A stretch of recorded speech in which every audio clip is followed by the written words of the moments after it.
What if I told you that one of the deadliest killers in human history is a virus you've probably already caught? In 1918, it wiped out an estimated 50 million people worldwide. For over 300 years, scientists have tracked its terrifying pattern of mutating, vanishing, and coming back stronger. Today, we're diving into the dark history of the influenza virus, how it outsmarted us in the past, and what scientists are doing right now to stop the next great pandemic. To understand the enemy, we must look at what influenza actually is. It's a highly contagious respiratory virus that invades your nose, throat, and lungs. While many people confuse it with a bad cold, the flu is much more aggressive. It hits you like a freight train with a sudden fever, severe muscle aches, and deep fatigue. For healthy people, it means a miserable week in bed. But for the very young, the elderly, or the immunocompromised, it can lead to deadly complications like pneumonia. The scariest part, the flu is a shapeshifter. It constantly mutates and can easily jump from animals, like birds and pigs, right into humans. This shape-shifting ability led to the worst pandemic in modern history.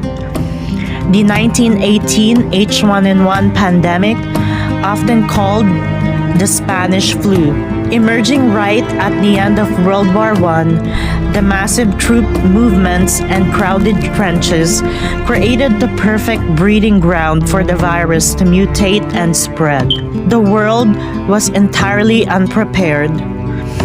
There was no vaccines and no antibiotics to treat secondary infections. In just its first 25 weeks, the virus killed 25 million people. And it did something terrifying. Instead of just targeting the weak, it triggered massive immune responses that killed healthy young adults between the ages of 20 and 40. Ultimately, 500 million people were infected, 1/3 of the global population at the time. Even after the 1918 nightmare ended, the virus wasn't done. Over the next few decades, it evolved by swapping genes in a process called antigenic shift.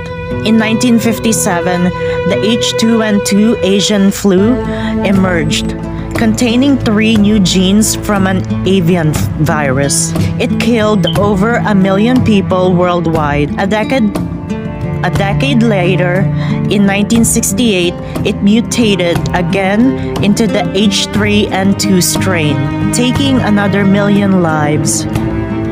By this point, scientists had developed early vaccines, but we were still playing catch-up with the virus that refused to stay the same. Fast forward to March 2009, a brand new H1N1 strain emerged in Mexico, quickly earning the nickname Swine Flu. Panic set in. Governments triggered emergency pandemic plans. But this virus acted incredibly strange. An astonishing 87% of the deaths were in people under the age of 65. Why? Scientists realized that the older people born before 1950 actually had leftover immunity from older mid-century flu strains. But 2009 also exposed a massive flaw in our modern medicine. To make flu vaccines, we were still relying on a slow, decades-old process of growing the virus inside chicken eggs. Experts promised 160 million doses by mid-October. They only delivered 30 million. So, are we ready for the next one?